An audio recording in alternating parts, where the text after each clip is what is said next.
Homeostasis. Yo, homeostasis is my thing. I like homeostasis. Homeostasis explains a lot because homeostasis is all about being happy. That's what I've told my students for years. Think of homeostasis as synonymous with happy. Your body has certain set points, places where it's happy, and it wants to do whatever it takes to maintain itself at a certain level so that it is happy. I'll give you an example. Normal human blood pressure is 120/80. All right. If your blood pressure goes up too much, then your body will do things to bring that blood pressure back down to 120/80. It does this not because it lost a bet. It does this because that's where it's happy, right? It's going to bring that blood pressure down. What is it going to do to bring that blood pressure down? Well, it's going to do a number of different things. If the blood pressure is too high, your body is going to release different hormones to tell other parts of your body to do different things to bring that blood pressure down. Your nervous system is going to tell other parts of your body to adapt and adjust so that it can bring that blood pressure down. I mean, hey, one of the crazy things that your body will do if your blood pressure is up too long is it'll actually stimulate your kidneys to create more urine. Now, most people are like, I don't understand why my body is going to worry about talking to my kidneys to create more urine. Well, the thing about it is your body understands that blood pressure and blood volume have a direct relationship with one another. If the volume of blood is up, then the pressure will stay up as well. So what it does is it's trying to reduce the volume because most of your blood is water anyway. So it tries to reduce that volume a bit so that you ultimately reduce the pressure, and then your blood pressure will finally start to go down.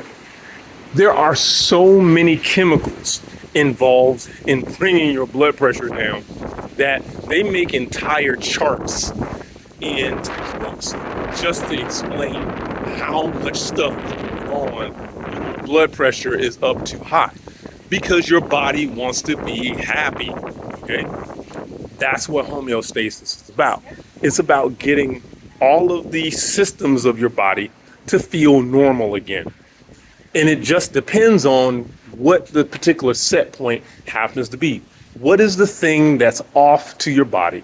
What is the thing that your body is trying to get back to normal so that it can be happy?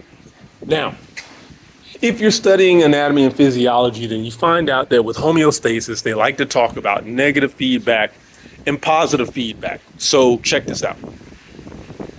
With negative feedback, it sounds like a bad thing, but it's really not. Negative feedback is when the presence of a stimulus makes me do something that goes in the opposite. It makes me create a result that is an opposite of the stimulus. So if my blood pressure is high, then that is going to stimulate my body to do something to make my blood pressure go lower. I just did the opposite of what the stimulus is about. That's negative feedback. Negative in the sense of the opposite of. It's going to make me do something in opposition to the stimulus. That's why they call it negative. I notice that some students have trouble grasping that. I don't blame them. Because when you hear negative, negative is usually bad. Like if the temperature is negative 10 degrees below zero, that's not a happy place unless you're going ice fishing or you're trying to win a bet. So negative is usually bad. But in this particular case, negative is not bad. It just means that the stimulus is forcing me to create a result that moves in opposite of the initial stimulus.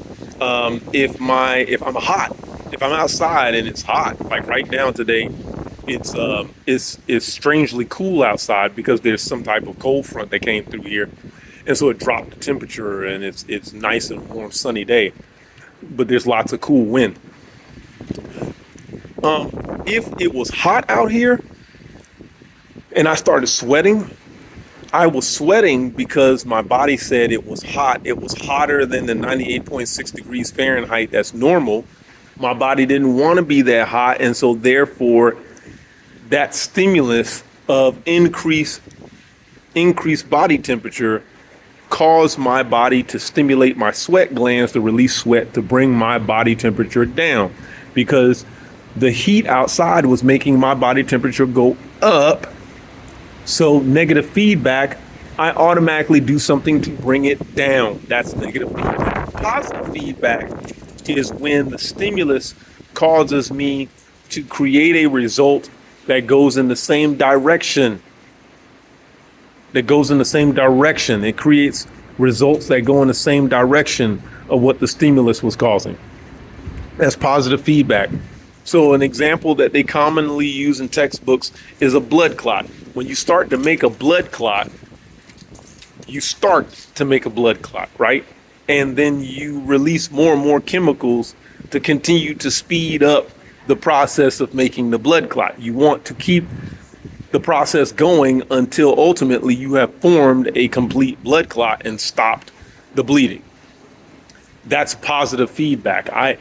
The stimulus makes me do something that continues to create a result that moves in the direction of what the stimulus was causing, right? So I'm not doing the opposite. Like, positive feedback is not, I cut myself, I start to make a blood clot, and then I say, oh no, I don't need a blood clot, let me just bleed out. No, and that's what would happen if I applied negative feedback. I don't want negative feedback if I'm bleeding. I need to apply positive feedback. I need to start building a blood clot and keep clotting until I get the ultimate result that I want, which is to stop bleeding. Now, I didn't expect this dude to drive up in the ATV right beside me. That's didn't see that coming. I'm sitting here with my back against a wall, and this ATV literally just rolled out from around the corner. So that's positive feedback, and that's the whole thing with homeostasis. You're not going to escape homeostasis throughout your class or classes in anatomy and physiology.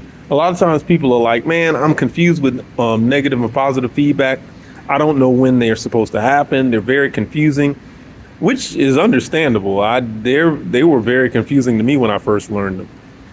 But the ultimate question that people have is, well, I'm going to just memorize it for the first test. I'm not going to need it any other time, right?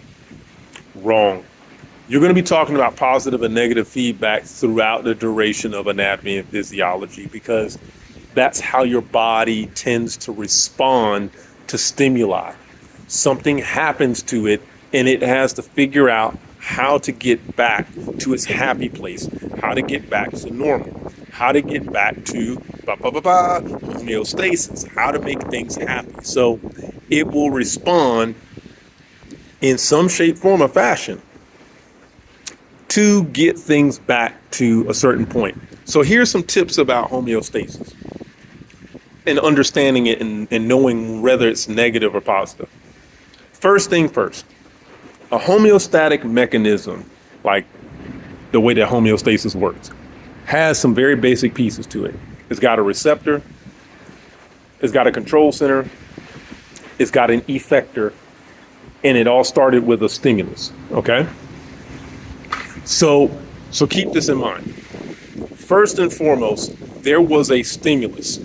A stimulus is something that is registered by a receptor. Basically, stimulus is a fancy word for change. Something changed. Something changed. Someone slaps a silly homeostasis question on an exam, and you're having trouble trying to answer that exam question. Stop. Think. What changed? Okay. Oh, in this question it talks about the blood pressure increase. That's what changed. Blood pressure. That's it. That's the change. Blood pressure went up. If you're reading a test question and it talks about the fact that there wasn't enough calcium in the blood, and then this hormone was released, parathyroid hormone was released, and then ultimately calcium levels increased in the bloodstream. What was the stimulus? calcium levels were low. That's what kicked it all off. That was the change. At some point in time, calcium levels were normal. Then suddenly calcium levels were low. That was the stimulus. So find the stimulus. Then the receptor is whoever responded to the stimulus. Or not whoever responded to the stimulus, or better yet, who registered the stimulus. Like who I lost my train of thought. I just saw this truck literally drive in a no driving zone just now. I'm like, why is there an SUV driving through a thing that's not a street? So a stimulus is change, but a receptor is basically something that responds to the change. Like it picks up the change, right?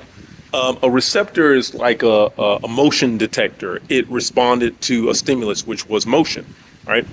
Now, a receptor doesn't think. It doesn't think. It's there to tell you that there was a change. That's the purpose of a receptor. So a receptor doesn't think. A receptor doesn't process information. That is not the purpose of a receptor. A receptor is simply there to indicate that change happened. That's it. And then the receptor sends information to a control center. Usually in anatomy and physiology, the control center is like the central nervous system. That's usually what the control center is, right? At least the examples that we're talking about in anatomy and physiology. That's usually what we like to talk about the most. So you got the control center, and the reason why I say that is because the control center is able to process incoming information. It processes the incoming information. It says, oh, okay, I know what that is now. It was an increase in blood pressure. I know how to respond. So it sends information to an effector, and an effector is responsible for the response to the stimulus. It's responsible for the response to the stimulus.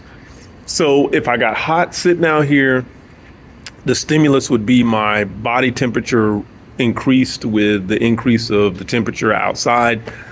The receptors would be the receptors in my skin. Those receptors would send signals to my nervous system, my central nervous system. My central nervous system would say, oh, well, check this out.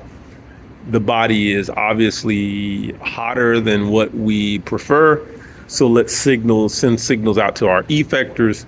Those effectors would be my sweat glands, and those sweat glands would release sweat in an attempt to cool me down. In other words, make things go in the opposite direction of what the stimulus was, which is making my temperature go up. Sweat glands are releasing sweat to make my temperature go down. That is how that homeostatic mechanism would actually work.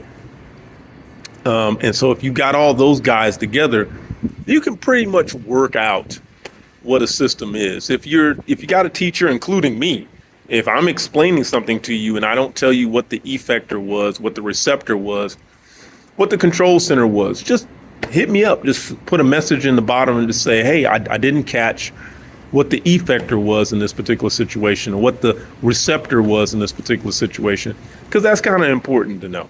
All right. Well, if you like this video, like it. If you got some examples, some really, really good examples of negative and positive feedback that you want to share with other students, you can leave that in the comments below. Like, share, subscribe. I'm going to go find some ice cream, take it back to the office, and wrap up my day. We'll see you later.